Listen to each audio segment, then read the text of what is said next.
सर्दियों की कड़ाके की रात थी। आसमान में तारे चमक रहे थे, लेकिन धरती ठंड से जमी हुई थी। एक 3-4 दिन की नन्ही बच्ची कपड़ों में लिपटी एक घर के बाहर पड़ी थी।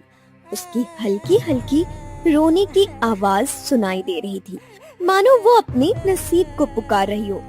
महेंद्र खेत से थके मांदे घर लौट रहा था। जैसे ही उसकी नजर बच्ची पर पड़ी, वो ठिठक गया। हे भगवान, इतनी ठंड में ये मासूम यहाँ कैसे पड़ी है? रे रे रे रे रे, कैसे निर्दयी लोग हैं जो इसे यहाँ अकेला छोड़कर चले गए। बाप रे बाप। उन्होंने धीरे धीरे बच्ची को उठाया। नन्ही जान ठंड से कांप रही थी।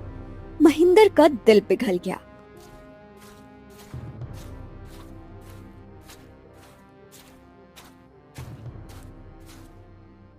अरे भाग्यवान, अरे ओ भाग्यवान, सुनती हो? देखो भगवान ने हमें क्या दिया है।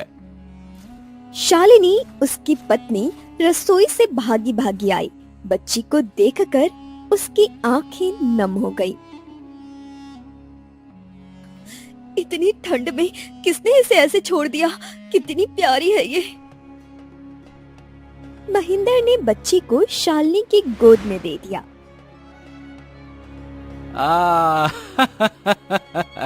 अरे शायद भगवान ने हमारी सूनी गोद को भरने के लिए ही इसे भेजा है।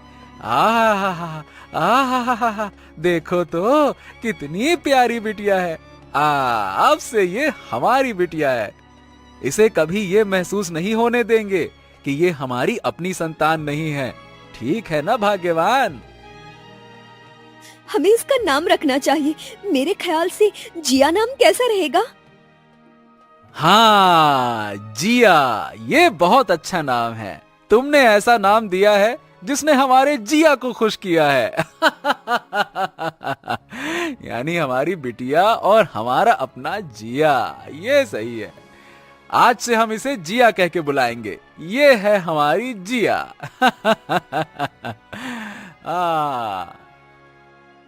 शालिनी ने बच्चे को गले से लगा लिया।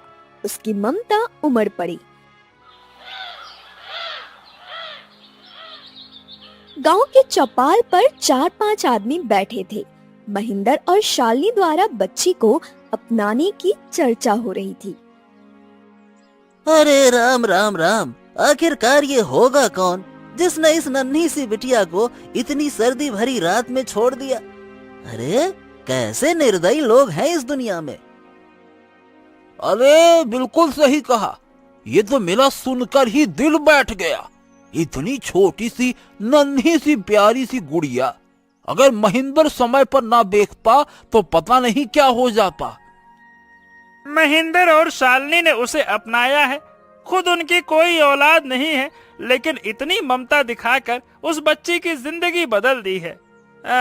सच में बड़े नेक इंसान हैं ये दोनों। अरे ये सोचो, अगर वो बच्ची मर जाती तो? है? हाँ, शालिनी और महेंद्र ने भगवान का काम किया है, भगवान का। इस गांव में ऐसे लोग आज भी हैं, ये सोचकर बड़ा गर्व होता है। हाँ। हाँ, बिल्कुल सही कहा। और सोचने वाली बात ये है कि जिसने बच्ची को छोड़ा उसका दिल तो पत्थर का ही होगा। मुझे मिल जाए तो मैं तो ऐसे मार मार के उसको लटा लटा के लुटा दूं मैं। बड़ा आया। अरे भैया, जब बच्ची पालना नहीं था तो पैदा काहे कर लिए? है क्या वो जानता नहीं था क्या कि उसकी गलती की वजह से एक मासूम की जान भी जा सकती है? सही कह रहे हो। मिल जाए तो ऐसा कूटे उसको कि दिमाग ठीक हो जाए। लेकिन महेंद्र और शालिनी ने साबित कर दिया है कि असली माँ बाप वो होता है जो बच्चे को दिल से अपनाता है। अब ये बच्ची उनके घर की रौनक बनेगी, रौनक। हाँ, और ये भी तो देखो, ये बच्ची कितनी प्यारी है। उसने तो पूरे गांव का दिल जीत लिया है। भगवान उसकी उम्र लंबी करे। जैसे जैसे जिया बड़ी हुई, उसने अपने माता पिता के त्याग और स्नेह को महसूस किया। लेकिन जब उसने ये जाना कि वो उनकी सगी बेटी नहीं है, तो उसके मन में एक सवाल उठा, जिन्हें कोई नहीं अपनाता उनका क्या? यही सवाल उसे बेजुबान जानवरों के करीब ले गया। जिया सड़क पर एक घायल कुत्ते को घर ले आती है। वो उसे सहलाते हुए उसकी देखभाल करती है। जैसे मेरे माता पिता ने मुझे सहारा दिया, वैसे ही मुझे भी इनकी मदद करनी चाहिए। ये बेजुबान भी तो किसी की देखभाल के हकदार हैं। इनका दर्द समझना हमारी जिम्मेदारी है। महेंद्र ये सब देखते रह गए। वो जिया के पास आते हैं और उसे प्यार से देखते हैं। जिया, मेरे बच्चे, भले ही तुमने हमारे खून से जन्म ना लिया हो, लेकिन हमारे दिल में तुम्हारा ही बसेरा है। तुम्हारा ये दयालु और नेक दिल देखकर हमें गर्व महसूस होता है। बहुत अच्छे बेटा, बहुत अच्छे। तुम हमारे लिए भगवान का दिया सबसे बड़ा तोहफा हो। जब हमने तुम्हें अपनाया था, तब सोचा नहीं था कि तुम इतनी बड़ी होकर हमें इतनी खुशी दोगी। तुम्हारा दिल बहुत बड़ा है बेटी। जिया मुस्कुराती है और अपने माता पिता को देखकर सुकून महसूस करती है। घायल जानवर भी अब आराम से सो रहा होता है। अगली सुबह होते ही राजा, राजकुमार, मंत्री, शिकारी और सैनिक एक साथ जंगल के भीतर घुसते हैं। पेड़ों के बीच सूरज की हल्की किरणें मुश्किल से पहुंच पा रही थी और जंगल के पंछियों की आवाजें आ रही थी। रुक जाओ। जंगल में प्रवेश करते वक्त याद रखना, यहाँ हर कदम पर खतरा हो सकता है। हमें अपनी पूरी समझ और शांति से काम करना होगा, ठीक है? चिंता ना करें महाराज, सैनिक हर दिशा में तैनात है। हम किसी भी परिस्थिति का सामना करने के लिए तैयार हैं। ये अनुभव मेरे लिए नई सीख होगा पिताजी। शांत और सुंदर है ये जंगल। चलिए, मैं तैयार हूं। लेकिन याद रखना, यह जंगल केवल सुंदरता से भरा नहीं है, खतरों से भी भरा हुआ है। आप चिंता ना करें महाराज, हमारे सैनिक हर दिशा में तैनात है। कोई भी खतरा हमारे करीब नहीं आ पाएगा। आप निश्चिंत रहिए। पिताजी, ये पहली बार होगा जब मैं जंगल की गहराई में आया हूं। ये अनुभव बड़ा ही अनमोल होगा। अनमोल तो ये तब होगा राजकुमार, जब आप अपना पहला शिकार करेंगे। ये देखिए, देखिए देखिए देखिए देखिए, यहाँ शेर और तेंदुए की गंध है। हाँ,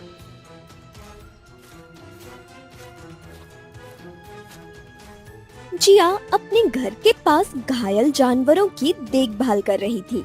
तभी वो दूर से जंगल में शोर सुनती है। वो पेड़ों के बीच छिपकर देखती है कि राजा, राजकुमार, मंत्री, शिकार और सैनिक शिकार के लिए जंगल में घुस रहे हैं। ये राजा और उनके लोग हैं। ये जंगल क्यों आए हैं? कहीं ये शिकार करने तो नहीं आए? जिया जल्दी से अपने घर भागती है और अपनी माँ शालिनी और पिता महेंद्र को सब बताती है। माँ, बाबा, राजा और उनके लोग जंगल में आए हैं। लगता है वे शिकार करने आए हैं। ये गलत है, हमें कुछ करना होगा। हाँ बेटी, राजा का सामना करना आसान नहीं है। उनके फैसले पर सवाल उठाना हमारी ताकत से बाहर है। जिया, मैं जानती हूँ कि तुम्हारा दिल इन बेजुबान के लिए कितना दुखी है, लेकिन राजा के सामने जाने से पहले सोचो, वो गुस्से में कुछ भी कर सकते हैं। माँ, बाबा, अगर मैंने कुछ नहीं किया तो ये जानवर मारे जाएंगे। मुझे रोकने दीजिए। ये जंगल उनका घर है और मैं इसे बचाऊंगी। जिया बिना रुके जंगल की ओर दौड़ती है। राजा और उनका दल शिकार की तैयारी में है। शिकारी जमीन को सूंघकर कुछ निशान दिखाता है। राजकुमार, ये आपके पहले शिकार का दिन होगा। देखिए, यहाँ शेर और तेंदुए की गंध है। बस थोड़ा और आगे चलिए। हाँ, सही कहा, लेकिन याद रखना, ये जंगल उनकी दुनिया है। हमें सतर्क रहना होगा। तभी जिया उनके सामने आ जाती है। उसकी आंखों में गुस्सा और निडरता झलकती है। महाराज, कृपया शिकार मत कीजिए।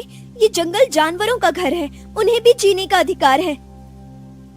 तुम कौन हो जो मेरे आदेशों पर सवाल उठा रही हो? क्या नाम है तुम्हारा? बोलो। मेरा नाम जिया है महाराज, और मैं ये मानती हूँ कि हमें जानवरों की रक्षा करनी चाहिए, ना कि उन्हें मारना चाहिए। और तुम्हें क्या लगता है कि यह जंगल हमारी वीरता का परीक्षण है? शिकार हमारी परंपरा का हिस्सा है।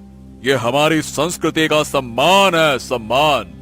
तुम एक लड़की होकर हमारी परंपराओं पे सवाल उठा रही हो, ये तुम्हारे लिए ठीक नहीं होगा लड़की, समझे? तभी महेंद्र और शालिनी दौड़ते हुए वहां पहुंचते हैं। दोनों राजा के सामने सिर झुका लेते हैं। महाराज, कृपया हमारी बेटी को माफ कर दीजिए। वो बस अपने दिल की बात कह रही थी, उसकी कोई गलत मंशा नहीं थी। ये छोटी है महाराज, इसे आपकी परंपराओं का गहराई से नहीं पता है। इसे क्षमा कर दीजिए, हम इसे समझा देंगे। कृपया करके इसे माफ कर दीजिए, माफ कर दीजिए। ठीक है, इस तरह की बातें राजा के सामने नहीं की जाती हैं। अपनी बेटी को समझाओ, समझे? अगर उसने फिर से कुछ ऐसा किया तो वो खुद को मुश्किल में डाल देगी, समझ गए? ए लड़के, राजा के फैसलों पर सवाल नहीं उठाया करो, समझ रही हो ना? अरे तुम जानती नहीं हो, ये हमारे सम्मान का मामला है। राजा ने जो कह दिया सो कह दिया, वो पत्थर पे लकीर की तरह होता है। चलो ठीक है, जाओ, ले जाओ इसको यहाँ से, जाओ। महेंद्र और शालिनी दोनों माफी मांगकर जिया को लेकर वहां से चले जाते हैं। महाराज, मैंने एक तेंदुए को देखा है, मैं उसका पीछा करता हूँ। सैनिकों, तैयार रहो, हमें भी सतर्क रहना होगा। महाराज, जंगल में हाथियों का झुंड भी है, ये खतरनाक हो सकता है। हमें सावधानी से चलना होगा, बिना जरूरत किसी जानवर को उकसाना नहीं है। ध्यान रखना, ये उनका भी घर है, ठीक है? याद रहे।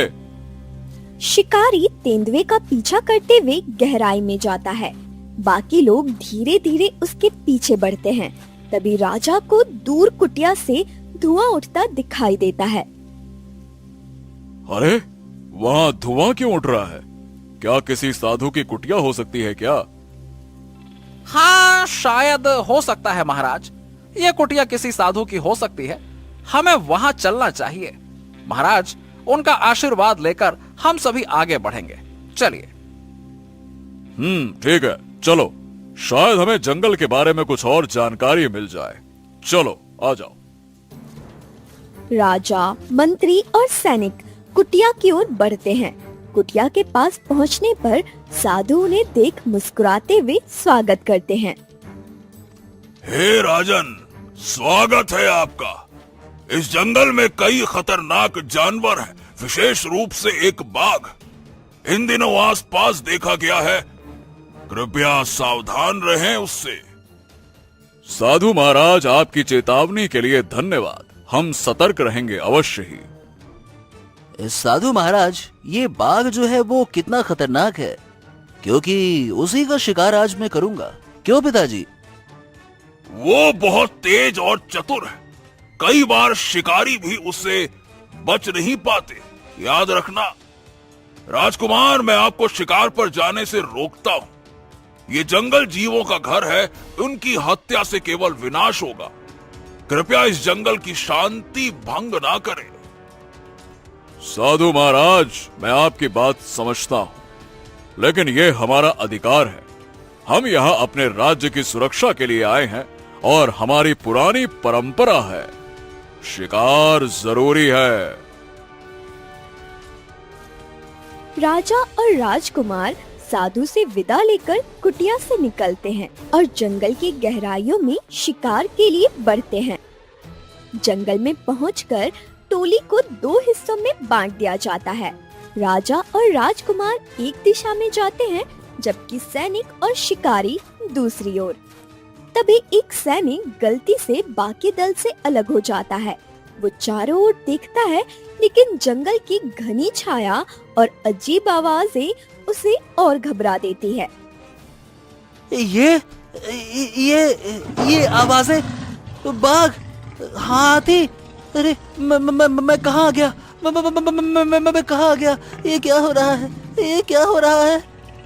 सैनिक को दूर से बाघ की दहाड़ और हाथियों की चिंगार सुनाई देती है। डर के मारे वो दौड़ने लगता है।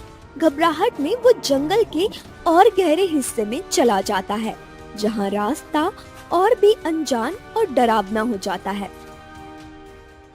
महाराज, एक सैनिक हमसे बिछड़ गया है। क्या? अरे कहाँ गया वो? शायद गहरे जंगल में चला गया होगा महाराज। हाँ तो ठीक है, हम सभी को उसे ढूंढना होगा, उसे किसी भी हालत में वापस लाना होगा। सैनिक, राजा और राजकुमार उस खोए हुए सैनिक को ढूंढने की कोशिश करते हैं। घना जंगल, अंधेरा और खतरनाक आवाजें माहौल को और गंभीर बना रही है। तभी एक और समस्या खड़ी हो जाती है। महाराज, राजकुमार भी कहीं दिखाई नहीं दे रहे। क्या?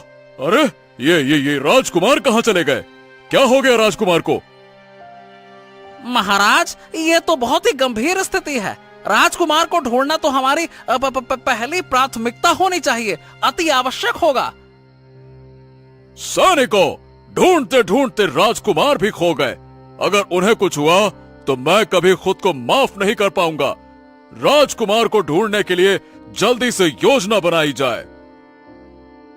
राजा और मंत्री जल्दी से नई योजना बनाते हैं। सुनो, ठीक है, हर दल जंगल के अलग अलग हिस्से में खोज करेगा। किसी भी हालत में राजकुमार और सैनिकों को वापस लाना होगा। सैनिक और मंत्री अपनी अपनी दिशा में ढूंढने निकलते हैं, लेकिन घने जंगल और जंगली जानवर और अंधेरे के कारण खोज बेहद कठिन हो जाती है। घंटों ढूंढने के बाद कोई सफलता नहीं मिलती। राजा और मंत्री बेहद परेशान हो जाते हैं। राजा अपनी टोली के साथ पास के गांव पहुंचते हैं। मेरे पुत्र राजकुमार और एक सैनिक जंगल में कहीं खो गए हैं। हमने हर जगह ढूंढा, लेकिन वो कहीं नहीं मिले। क्या आप हमारी मदद कर सकते हैं? महाराज, हम जंगल के रास्तों और जानवरों के व्यवहार से परिचित हैं। हम आपकी मदद जरूर करेंगे। महाराज, आप जंगल में खोए हुए लोगों को ढूंढ रहे हैं, हम आपकी सहायता करेंगे। हम जंगल के उन रास्तों पर जाएंगे जहां आमतौर पर लोग भटक जाते हैं। शायद हमें कोई सुराग मिल जाए, लेकिन हम सबको मिलकर ढूंढना होगा। ठीक है महाराज, हमें तुरंत उस दिशा में जाना होगा। महाराज, हम हमारे दोस्त जो कुत्ता है, हम उसे प्यार से राजू कहते हैं, उसकी भी मदद ले सकते हैं। हम उसकी मदद से उस दिशा का पता लगाएंगे जहां सैनिक गए हो सकते हैं। ग्रामीणों और जिया का परिवार राजा के साथ मिलकर राजा के सैनिक और राजकुमार को ढूंढने के लिए निकल जाते हैं। जंगल में रात का अंधेरा गहराता जाता है। चांदनी की हल्की रोशनी के बीच राजा, जिया, ग्रामीण और सैनिक गुफा के पास पहुंचते हैं। तभी गुफा के अंदर से हल्की आवाजें आती है। कोई है, कोई है, मुझे बचाओ, मुझे बचाओ, बचाओ। अरे जल्दी करो, आवाज उधर से आ रही है, जल्दी जल्दी चलो। सभी लोग तेजी से गुफा की ओर बढ़ते हैं। जैसे ही वो अंदर जाते हैं, सभी का दिल दहल जाता है। वहाँ सैनिक का शव पड़ा हुआ था। उसके शरीर पर बाघ के पंजों के निशान और चोटों के घाव हैं। ये क्या हो गया? अरे हम समय पर क्यों नहीं पहुंच सके? महाराज, यह जंगल की क्रूरता है। शायद बाघ ने उस पर हमला किया होगा। काश हम उसे बचा सकते। हम जंगल को जानते थे, फिर भी समय पर नहीं पहुंचे। ये मेरे लिए असहनीय है। एक सैनिक खो गया और अब राजकुमार भी। अगर मेरे पुत्र को कुछ हो गया ना तो। महाराज महाराज महाराज, शांत हो जाइए, शांत हो जाइए। हम राजकुमार को ढूंढने के लिए सब कुछ करेंगे, लेकिन उन्हें ढूंढ कर लाएंगे। आप निश्चिंत रहिए, निश्चिंत रहिए। अंधेरी रात में सभी लोग गुफा के पास ही ठहरने का निर्णय लेते हैं। एक सुरक्षित जगह चुनकर आग फैलाई जाती है।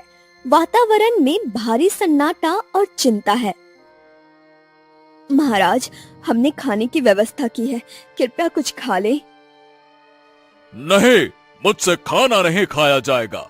मेरा पुत्र अभी भी इस जंगल में कहीं खोया हुआ है और एक सैनिक की जान चली गई है। नहीं नहीं नहीं नहीं, मैं इस बोझ के साथ भला खाना कैसे खा सकता हूं? महाराज, हमें आपकी हिम्मत की जरूरत है। अगर आप कमजोर पड़े तो हम कैसे आगे बढ़ेंगे? आप ये भी तो सोचिए। महाराज, यह समय धैर्य और योजना का है। हमें मिलकर राजकुमार को बचाने के लिए पूरी ताकत लगानी होगी। ये रात मेरे लिए सबसे कठिन है। हर क्षण मेरा मन कहता है कि मेरे पुत्र पर कोई संकट मंडरा रहा है। महाराज, हमें उम्मीद नहीं छोड़नी चाहिए। राजू हमारी मदद करेगा। हमें सुबह होते ही फिर से खोज शुरू करनी होगी। हम सब आपके साथ हैं महाराज। जंगल हमारा घर है और हम हर कोने की तलाश करेंगे। हाँ हाँ, बिल्कुल, आप निश्चिंत रहिए। राजा रात भर जागते हुए अपने पुत्र की सलामती की प्रार्थना करते हैं। हे ईश्वर, मेरे पुत्र को सुरक्षित रखना।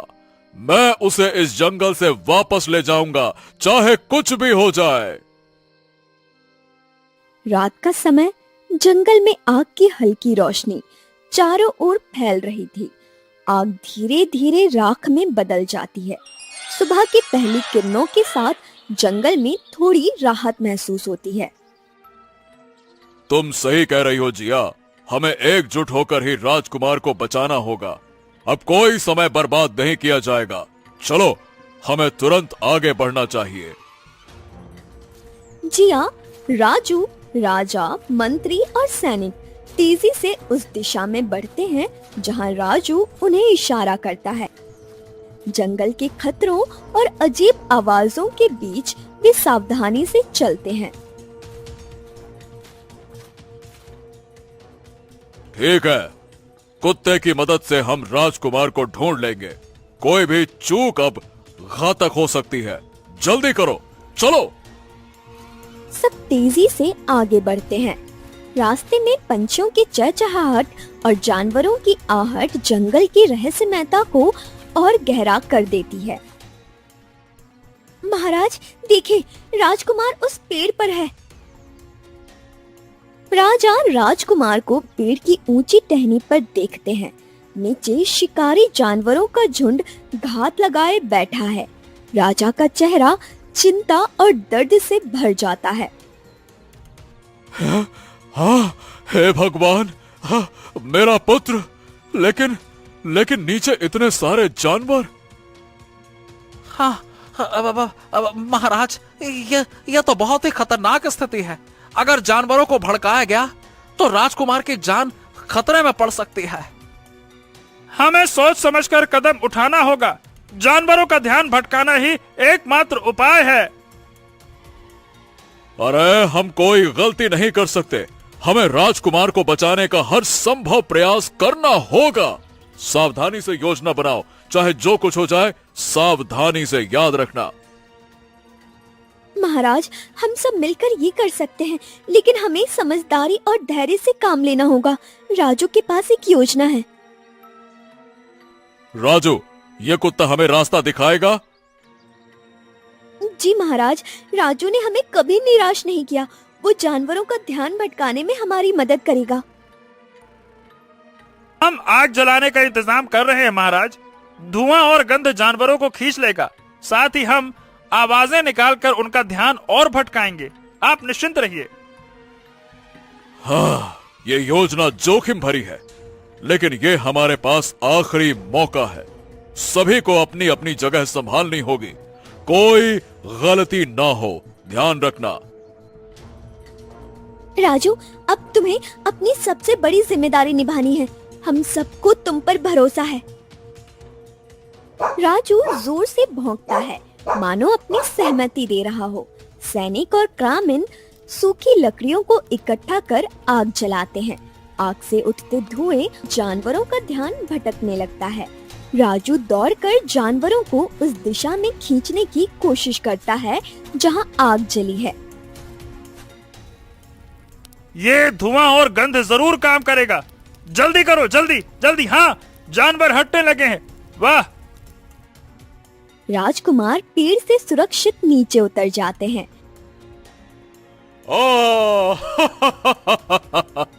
अरे मेरे पुत्र, आ जाओ आ जाओ आ जाओ। अरे तुम ठीक हो, लेकिन तुम हमसे अलग कैसे हो गए? इतने घने जंगल के अंदर क्यों गए? और ये पेड़ पर चढ़ने की नौबत क्यों आई? हाँ पिताजी, जब हम सैनिक को ढूंढ रहे थे तो हम किसी आवाज के पीछे पीछे चलते गए, और वो आवाज किसी इंसान की मदद मांगने जैसी थी। लेकिन पिताजी, वो कोई आवाज नहीं बल्कि वो एक धोखा था। अचानक बाघ और अन्य जानवरों ने मुझे घेर लिया। क्या मतलब क्या किसी इंसान की आवाज? ये सैनिक की हो सकती है। शायद जब मैंने देखा कि जानवर मुझे घेर कर खड़े हैं, मैंने तुरंत पेड़ पर चढ़ने का फैसला किया। यह मेरी जान बचाने का एकमात्र तरीका था पिताजी। मैं पूरी रात पेड़ पर छिपा रहा। नीचे जानवर घात लगाए बैठे थे। मैं डर गया था, लेकिन मुझे यकीन था कि आप लोग मुझे बचाने जरूर आएंगे। और देखिए, आप आ गए। तुमने बहुत बहादुरी दिखाई बेटा, लेकिन इस जंगल में इतनी बड़ी गलती नहीं दोहरानी चाहिए। अब हमें जल्द से जल्द यहाँ से बाहर निकलना होगा। चलो। राजा, रानी, राजकुमार और दरबारी सभी दरबार में उपस्थित हैं। जंगल से लौटे ग्रामीण भी वहां मौजूद हैं। मेरे प्रियजनों, कल जंगल में जो कुछ भी हुआ उसने मुझे एक गहरी सीख दी है। जंगल और उसमें रहने वाले हर जीव की रक्षा करना यह भी हमारा कर्तव्य है। हाँ महाराज, आपकी यह घोषणा राज्य की भलाई के लिए अत्यंत महत्वपूर्ण है। हम सब इसका पालन करेंगे। आज का यह दिन मेरे राज्य के लिए ऐतिहासिक है। जिया ने अपने साहस और बुद्धिमानी से हमें न केवल जंगल से बाहर निकाला है, बल्कि हमें प्रकृति के महत्व को भी समझाया है। जिया, तुम्हारा ये योगदान अमूल्य है। आज से हम घोषणा करते हैं कि हमारे राज्य में शिकार करना पूरी तरह से प्रतिबंधित है। जंगल और उसके सभी जीवों की सुरक्षा के लिए कड़े नियम बनाए जाएंगे। इसके अलावा हर उस व्यक्ति की मदद की जाएगी जो प्रकृति और पर्यावरण की रक्षा में योगदान देगा। पिताजी, मैंने जंगल में सीखा है कि जीवन केवल राजमहल के सुख में नहीं, बल्कि प्रकृति की रक्षा में भी है। मैं इस नई नीति का पालन करने का वचन देता हूँ। दरबार में खुशियों का माहौल है। राजा, रानी, राजकुमार, जिया और सभी दरबारी जंगल और जानवरों की सुरक्षा के लिए किए गए निर्णयों पर गर्व महसूस कर रहे हैं। तभी दरबार में एक वृद्ध व्यक्ति प्रवेश करते हैं। वो सीधे जिया की ओर देखते हैं। महाराज महाराज महाराज, क्षमा करें, लेकिन मुझे कुछ कहना है। मेरा नाम बिरजू है। ये बिटिया जिया, ये मेरी बेटी नहीं है, लेकिन मेरी जान से बढ़कर है। बरसों पहले जब मेरी गरीबी ने मुझसे सब कुछ छीन लिया, मेरे 3 बच्चे ठंड से मर गए, तब मैंने ये फैसला लिया कि अपनी सबसे छोटी बेटी को किसी के दरवाजे पर छोड़ दूं, ताकि उसे एक नया जीवन मिल सके। दरबार में सन्नाटा छा जाता है। जिया और उसके गोद लिए माता पिता शालिनी और महेंद्र भावुक होकर बिरजू की ओर देखते हैं। मैं जानता था कि ये बच्ची उनके पास सुरक्षित रहेगी और ये लोग उसे प्यार से पालेंगे। आज उसे देखकर बहुत संतोष है कि वो जी रही है, खुश है और आप सबकी मदद कर रही है। आप मेरे असली पिता हैं, लेकिन आपने मुझे छोड़ क्यों दिया? हाँ। बेटी, मेरी मजबूरी थी। मेरे पास न खाना था न कपड़े। ठंड ने मेरे 3 बच्चों को मुझसे छीन लिया था। मैं तुम्हें बचा नहीं पाता, लेकिन मुझे यकीन था कि तुम जहाँ रहोगी वहाँ प्यार मिलेगा। और आज ये देखकर मैं धन्य हो गया। जिया, तुम्हारे असली पिता ने तुम्हें बचाने के लिए कितना बड़ा त्याग किया। हमें गर्व है कि हम तुम्हें पाल सके, लेकिन आज ये जानकर दिल भर आया कि तुम इतनी मजबूत हो। हमने हमेशा तुम्हें अपनी बेटी माना है जिया, लेकिन आज तुम्हारे असली पिता को देखकर हमारी खुशी दोगुनी हो गई है। ये परिवार अब पूरा हो गया है। माँ, पिताजी, आप दोनों ने मुझे इतना प्यार दिया और अब मेरे असली पिता ने मुझे अपना आशीर्वाद दिया। मैं खुद को दुनिया की सबसे खुशकिस्मत लड़की मानती हूँ। तुम्हारा ये त्याग महान है बिरजू। तुमने हमें यह सिखाया कि एक पिता अपने बच्चों के लिए किसी भी हद तक जा सकता है। आज से हमारा राज्य न केवल स्वर्णपुर के नाम से जाना जाएगा, बल्कि अपनी मानवता, एकता और त्याग के लिए भी जाना पहचाना जाएगा। महाराज की जय! महाराज की जय!